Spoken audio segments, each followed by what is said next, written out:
how exactly did that happen? Because it's not easy to suddenly have an entry into writing for a magazine. So you're at art school, you finished art school. Doesn't Well, seem purely very. by chance. I'd never written anything. At school as a child, I was a very great story writer.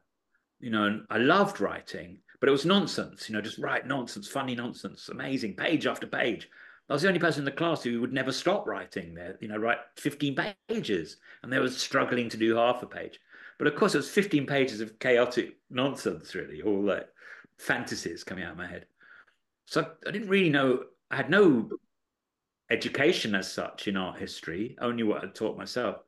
Most people who write reviews are not practicing artists. They did art history or.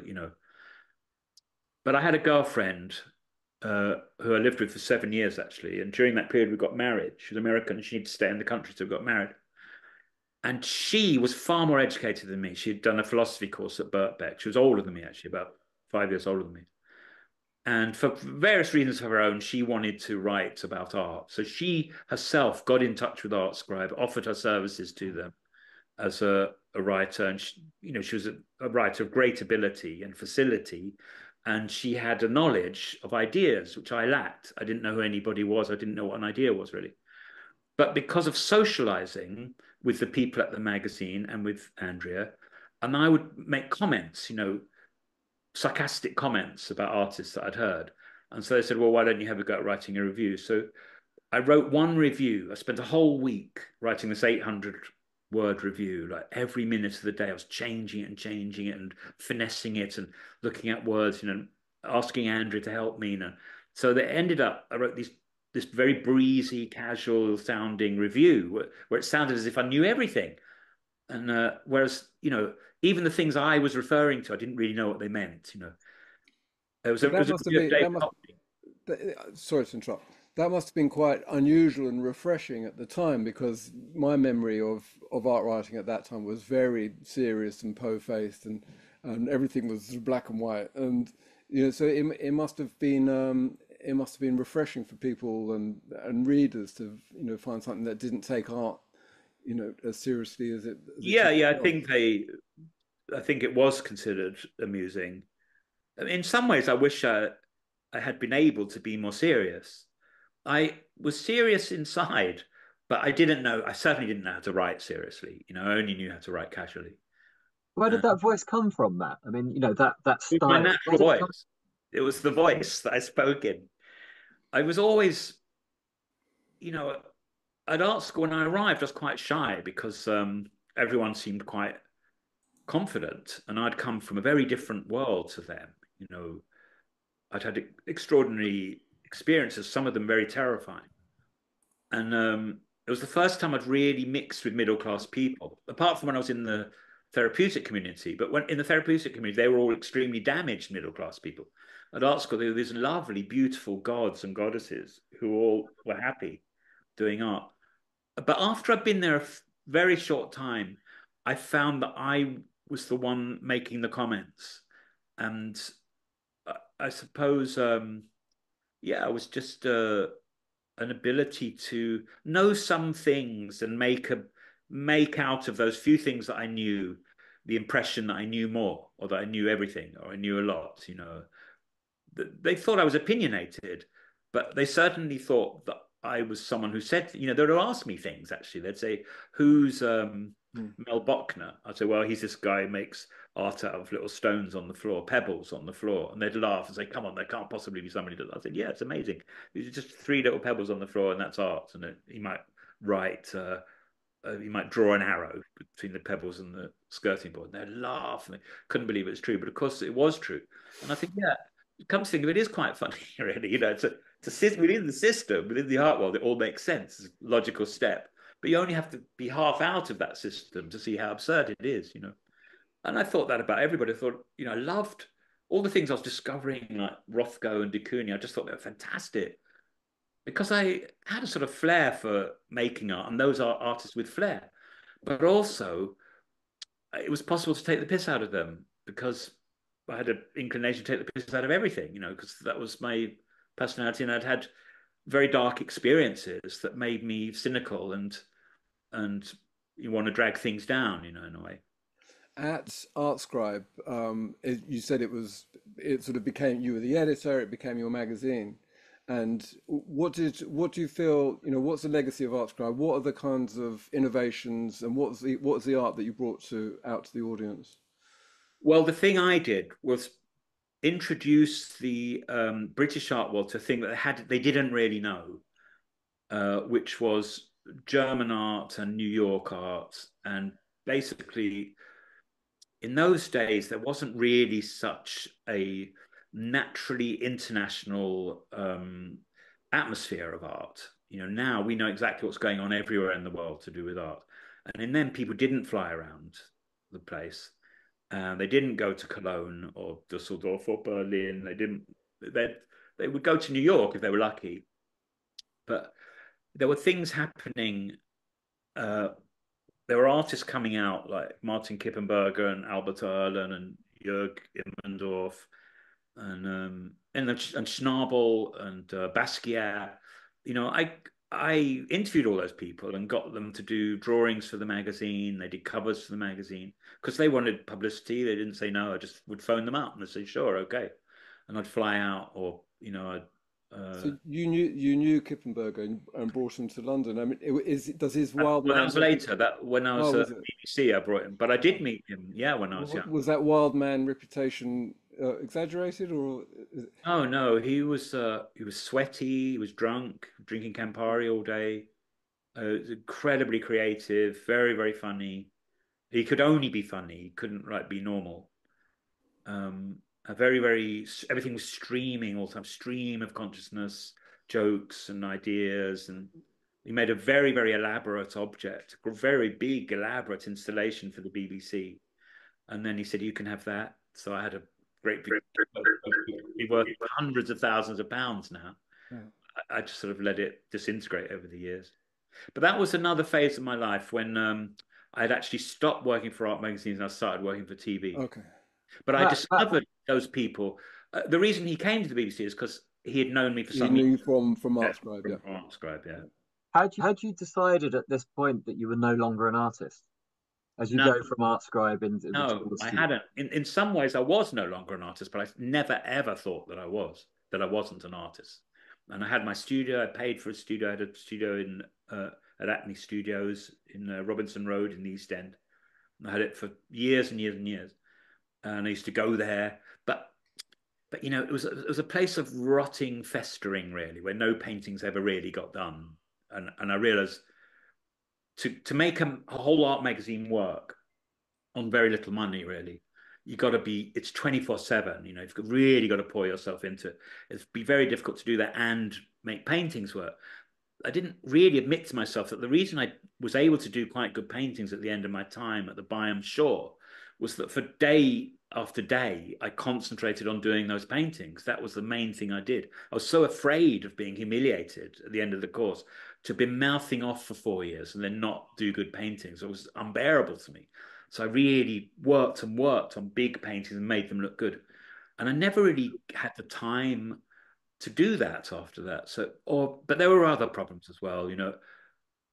For whatever the psychology of it, or however, whatever was going on in my mind, the fact is that for years and years, I had a studio where nothing much happened. Even though I went there, no paintings really appeared. I'd buy canvas, I'd buy stretchers, I'd buy boxes of paints from Spectrum. I used to meet this guy in Valerie's in Old Compton Street and pay him £15. He got a box of Spectrum tins of oil paint. And somehow I'd start, and then it was half-hearted, and then I'd paint another thing over it, another thing over it. I had all these rotting, festering, horrible canvases. I was using the stretcher again and again. But in my other world, where that was all rotting and festering and bad dreams, in my other world of doing the magazine, everything was soaring, and it was like Superman made of gold. And the magazine was incredibly glamorous, and people wanted to be in it, and all the advertisers wanted to advertise in it. So it was a peculiar. The sort of fucked up me was really in the studio, and the functional me was doing something which I thought was, I looked down upon it a bit. I thought it was shallow and was only commenting, who cares, and it wasn't. I thought I knew that I could do something better, you know, but I put it aside, that thought, because the furious drive of achieving in the world in this rather worldly way. Were you confident as a commentator, editor, and simultaneously insecure as an artist? Yeah, absolutely, yeah. And actually, I wasn't entirely confident as a commentator, to tell the truth. I was more confident as an editor. I knew who to pay to write articles, and I knew how to make those articles be good. I mean, if you've ever worked on an art magazine, you know that it's not just the writers. You know, an editor commissions the articles, and he kind of shapes the articles to do things. So I was confident in that. I wasn't really confident in commenting so much. I got that confidence much later, really. But I certainly felt I didn't even know. I was so unknown to myself that those years of everything rotting in my studio, I didn't really admit to myself that it wasn't happening. I kept thinking, next week that painting will be good. You know, soon that painting's going to happen. I got one painting into the Whitechapel Open, I think in 1980. They used to have this open thing. And then one painting in an exhibition at Wapping Wall. But it was the same painting. It was an 8 foot wide painting of splashes. And I suppose for years after that, I think, well, I've been in the Whitechapel Open, you know, surely it's Waddington's next, you know, it's Gagosian next, it's Venice Biennale next, surely. So And how did your time, what happened with ArtScribe? How did you move on from there? after I'd been editing it for 4 years, and it was really going solidly. It was like a very strong magazine, but there were a lot of problems within the structure of the magazine, and I'd sold the title to some Americans who worked for Mobil Oil, and I had a lot of friction with them, and they didn't want me to do certain things, and you know, the war between me and them was reflected in the staff. They hired loads of staff, and one of the few staff members there who was actually a friend of mine turned against me and was on the side of my enemies there. And I had a fight with him one day. I, our rowing came to the point where I thought, I don't know what to do in this row. I feel I must hit him. And I'd never really, I'd been hit, but I didn't really know how to hit anybody. The reason people could hit me at the children's home is I just didn't know what to do to hit anybody else. And I think I just thought, oh, I'll just hit him. I'm not even going to think about what the consequences will be. And I walked across the room. I remember it very, very vividly. It was like a dream, but I remember it.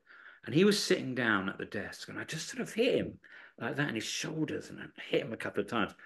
And I thought, well, that's confusing because he's not hitting me back, which is, I think, if I'd imagined anything, I thought he'd start punching me back. And I think we're all a bit confused because it wasn't really, in an art magazine, it's not really where that kind of thing goes on. And so I went home and I thought, fuck that. I'll say sorry on Monday or something. But I wasn't really sorry. I was so angry with him. And anyway, over that weekend, the owners sent round a taxi with a notice, very formal notice, saying that the locks had changed and you're out. You've been sacked, which is quite right, really, because you can't really hit people. However amusing the story, it's just wrong, socially wrong. Were And you so, rowing about Picasso versus Braque or something else? so was I what? So You, they've you been arguing trivial. about Picasso versus Braque or something else? No, I was arguing about whether the magazine was stocked in the New Morning Bookshop in New York. And this guy, he was now the office manager, and it was his job to make sure the magazine was stocked in those venues. I was the editor, but every aspect of the magazine, I sweated blood over making it work. And distribution was very important. And I couldn't bear the idea that people would go past the New Morning and not see ArtScribe in the window. And this guy was really fed up with me. We'd been rowing for days, really, weeks. It was like a real bitching row. And the culmination of it was he refused to take seriously my anxiety about the magazine being in New Morning. And I just couldn't take it anymore. So he still lives, and maybe he's watching this. He's a nice guy. I saw him for the first time a couple of years ago. It was at the funeral of somebody that we both knew. Oh, so that was it, really. He was a Yeah, friend, and you didn't talk after that. I No, never saw him no. again. Okay. Well, let's move on from that. I think Xavier would like to move into the 90s. Yeah. Does Yeah. Blimey come next? Well, Well, having been sacked from art scribe, I was back in the gutter. You know, it's like when I left art school. And it was always when I'm in the gutter, I think it's like being in the children's home, that the horizons are very limited and nothing good is going to happen. And this is the end now. And but within seconds, really, the BBC came and picked me up. You know, I never had anything to do with TV and art. I always thought art on TV was embarrassing and irrelevant.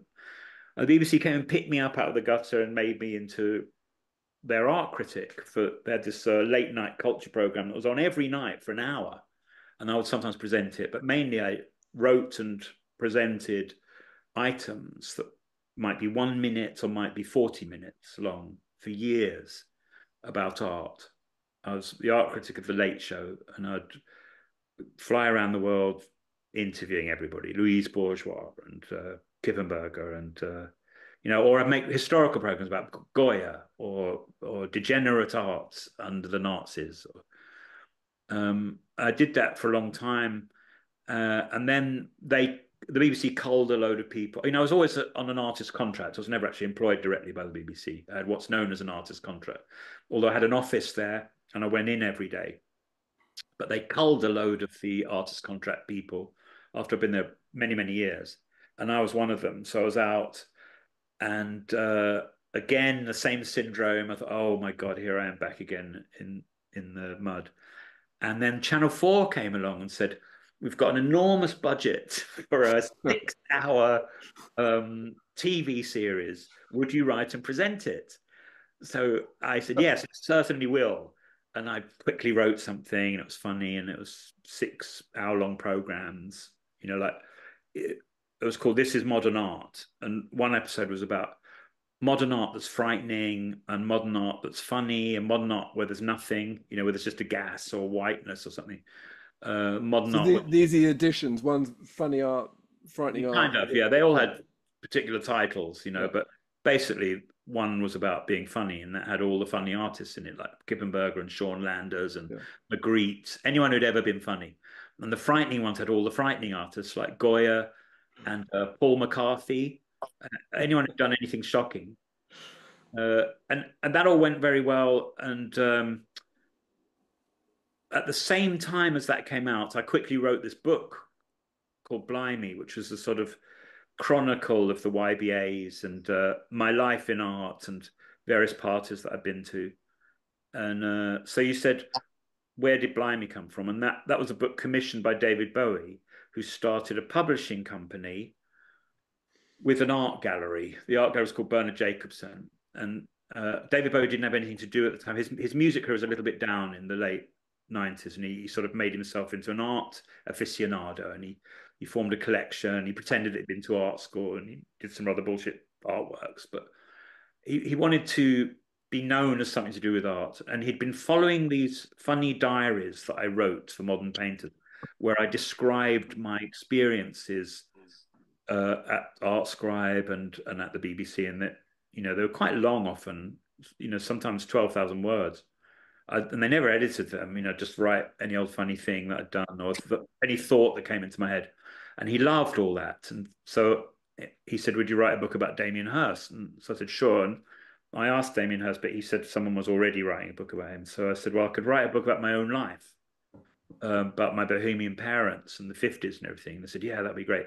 And after I'd written it for a while, I realized there was a comparison between my own life and the YBAs. And it was the difference between Bohemian values and YBA values, you know, and the give and take between the two, and sometimes they're opposite, and sometimes there's peculiar connections. What is the difference there? Sorry to stop you there, Matt, but what is the difference between Bohemian and YBA ethos? Well, I think of the YBAs as really a type of art that was very like advertising, but that was art. Whereas I think of the Bohemians as sincere people who sort of could do nothing else but be artists. And their type of art was rather limited, the sort of 1950s English Bohemian art scene. You know, it's not the greatest moment of art that the world has ever known, but it had a certain intensity, and it did produce some great artists like Francis Bacon. And that really was the world that I felt I was born into. My mother was literally connected to that world. She had lived in it, you know. And those were people that I had heard of as actual living people when I was little. And I'd always noticed that there was a difference between the art world as I experienced it, sort of this glamorous thing, and the actual physical surfaces and smells and atmospheres of art, you know, people who made art. So I guess the difference was hard to sum up really, except that the brilliance of the YBAs was a sort of shallow, glittering, ironic thing, and the relative brilliance of the Bohemians in the 1950s was a sincere thing, really. You know, it's to do with forms, the history of forms, and a very broadly applied painterly type of art. You know, which I've always been sympathetic to, actually. Were you sympathetic also to that, to the YBA approach? Did you respect that?